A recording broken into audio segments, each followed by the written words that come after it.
এক ছিল মহাজন আর এক ছিল সওদাগর। দুজনে ভারী ভাব।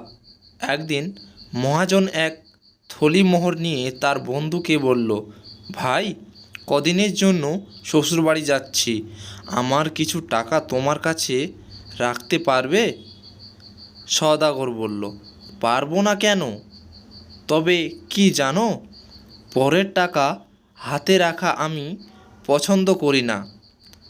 তুমি বন্ধু মানুষ, তোমাকে আর বলার কি আছে। আমার ওই সিন্দুকটি খুলে তুমি নিজেই তার মধ্যে তোমার টাকাটা রেখে দাও, আমিও টাকা ছোঁব না। তখন মহাজন তার থলে ভরা মোহর সেই সওদাগরের সিন্ধুকের মধ্যে রেখে নিশ্চিন্ত মনে বাড়ি গেল। এদিকে হয়েছে কি, বন্ধু যাওয়ার পরেই সওদাগরের মনটা কেমন উসখুস করছে। সে কেবলই ওই টাকার কথা ভাবছে, আর তার মনে হচ্ছে যে বন্ধু না জানি কত কি রেখে গেছে, একবার খুলে দেখতে দোষ কি। এই ভেবে সে সিন্ধুকের ভেতর উঁকি মেরে থলিটা খুলে দেখল, থলি ভরা চকচকে মোহর। এতগুলো মোহর দেখে সওদাগরের ভয়ানক লোভ হলো। সে তাড়াতাড়ি মোহরগুলো সরিয়ে তার জায়গায় কতগুলো পয়সা ভরে থলিটাকে বন্ধ করে রাখল। 10 দিন পরে তার বন্ধু যখন ফিরে এলো, তখন সওদাগর খুব হাসি মুখে তার সঙ্গে গল্প সল্প করল, কিন্তু তার মনটা কেবলই বলতে লাগলো, কাজটা ভালো হয়নি। বন্ধু এসে বিশ্বাস করে টাকাটা রাখলো, তাকে ঠকানো উচিত হয়নি। এ কথা সে কথার পর মহাজন বলল, তাহলে বন্ধু আজকে টাকাটা নিয়ে উঠি, সেটা কোথায় আছে? সওদাগর বলল, হ্যাঁ বন্ধু, সেটা নিয়ে যাও, তুমি যেখানে রেখেছিলে সেইখানেই পাবে, আমি থলিটা আর সরাইনি। বন্ধু তখন সিন্দুক খুলে তার থলিটা বের করে নিল, কিন্তু কি সর্বনাশ, থলি ভরা মোহর ছিল, সব গেল কোথায়? সব যে কেবল পয়সা। মহাজন মাথায় হাত দিয়ে বসে পড়ল। সওদাগর বলল, ও কি বন্ধু, মাটিতে বসলে কেন? বন্ধু বলল, ভাই, সর্বনাশ হয়েছে, আমার থলি ভরা মোহর ছিল, এখন দেখছি একটাও মোহর নাই, কেবল কতগুলো পয়সা। সওদাগর বলল, তাও কি হয়, মোহর কখনো পয়সা হয়ে যায়? সওদাগর চেষ্টা করছে এরকম ভাব দেখাতে যেন সে কতই আশ্চর্য হয়েছে, কিন্তু তার বন্ধু দেখল তার মুখখানা একেবারে ফ্যাকাশে হয়ে গেছে। ব্যাপারটা বুঝতে তার আর বাকি রইল না। তবু সে কোনো রকম রাগ না দেখিয়ে হেসে বলল, আমি তো মোহর মনে করে রেখেছিলাম, এখন দেখছি পয়সা। আচ্ছা বাদ দাও, কোথাও কোনো গোল হয়ে থাকবে, যাক, যা গেছে তা গেছেই, সে ভাবনায় আর কাজ নেই।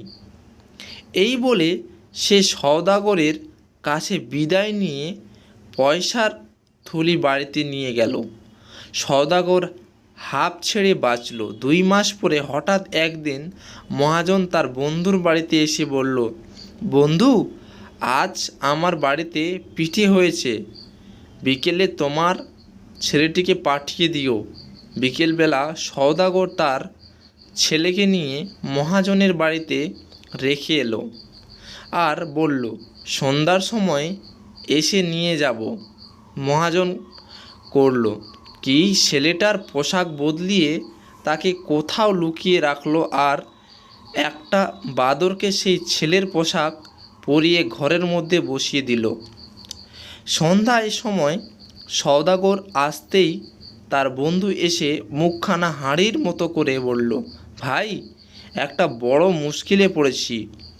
তোমার ছেলেটিকে তুমি যখন দিয়ে গেলে তখন দেখলাম দিব্যি কেমন নাদুস নদুস ফুটফুটে চেহারা, কিন্তু এখন দেখছি কী রকম হয়ে গেছে, ঠিক যেন বাদরের মতো দেখাচ্ছে। কি করা যায় বলো তো বন্ধু? ব্যাপার দেখে সওদাগরের তো চক্ষু স্থির। সে বলল, কি পাগলের মতো বকছো? মানুষ কখনো বাদর হয়ে যায়? মহাজন অত্যন্ত ভালো মানুষের মতো বলল, কি জানি ভাই, আজকাল কি সব ভূতের কাণ্ড হচ্ছে, কিছু বুঝবার জো নেই। এই দেখো না, সেদিন আমার সোনার মোহরগুলো খামখা বদলে সব তামার পয়সা হয়ে গেল। অদ্ভুত ব্যাপার। তখন সওদাগর রেগে বন্ধুকে গালাগালি দিয়ে কাজীর কাছে দৌড়ে গেল নালিশ করতে। পয়দা এসে মহাজনকে পাকড়াও করে কাজীর সামনে হাজির করল। কাজী বললেন, তুমি এর ছেলেকে নিয়ে কি করেছো? শুনে চোখ দুটো গোল করে মস্ত বড় হাঁ করে মহাজন বলল, আমি মুখ্য সূক্ষ্ম মানুষ, আমি কি অত শত বুঝতে পারি? হুজুর, ওর বাড়িতে মোহর রাখলাম, 10 দিনে সব পয়সা হয়ে গেল। আবার দেখুন, ওর ছেলেটা আমার বাড়িতে আসতে না আসতেই লেজ গজিয়ে দস্তর মতো বাদর হয়ে উঠেছে। কি রকম যে হচ্ছে বোধ হয়, সব ভুতুড়ে কাণ্ড। এই বলে সে কাজীকে লম্বা সেলাম করতে লাগলো। কাজীও চালাক লোক, ব্যাপার বুঝতে তার বাকি রইল না। তিনি বললেন, আচ্ছা তোমরা ঘরে যাও, আমি দৈবজ্ঞ ফকির ডাকিয়ে মন্ত্র পড়ে ভূত ঝাড়িয়ে সব শায়েস্তা করছি। তোমার পয়সার থলি ওর কাছে দাও, আর তোমার বাদর ছেলেকে এর কাছেই রাখো। কাল সকালের মধ্যে সব যদি ঠিক না হয় তবে বুঝবো এতে তোমাদের কারুর শয়তানি আছে। সাবধান, তাহলে তোমার পয়সাও পাবে না, মোহরও না, আর তোমার ছেলেও তো মরবেই। ছেলের বাপ মা খুড়ো জেঠা সব শুদ্ধ মেরে সাবাড় করব।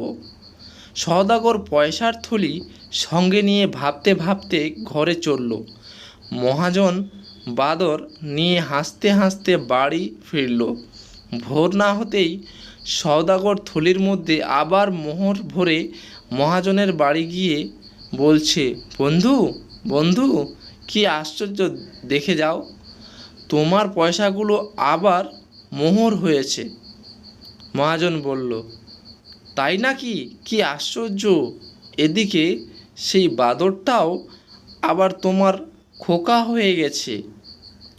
তারপর মোহরের থালি নিয়ে সওদাগরের ছেলেটাকে ফিরিয়ে দিয়ে মহাজন বলল, দেখ চোদ্দর, ফের আমার বন্ধু বন্ধু বলবি তো মেরে তোর থোতা মুখ ভোতা করে দেব।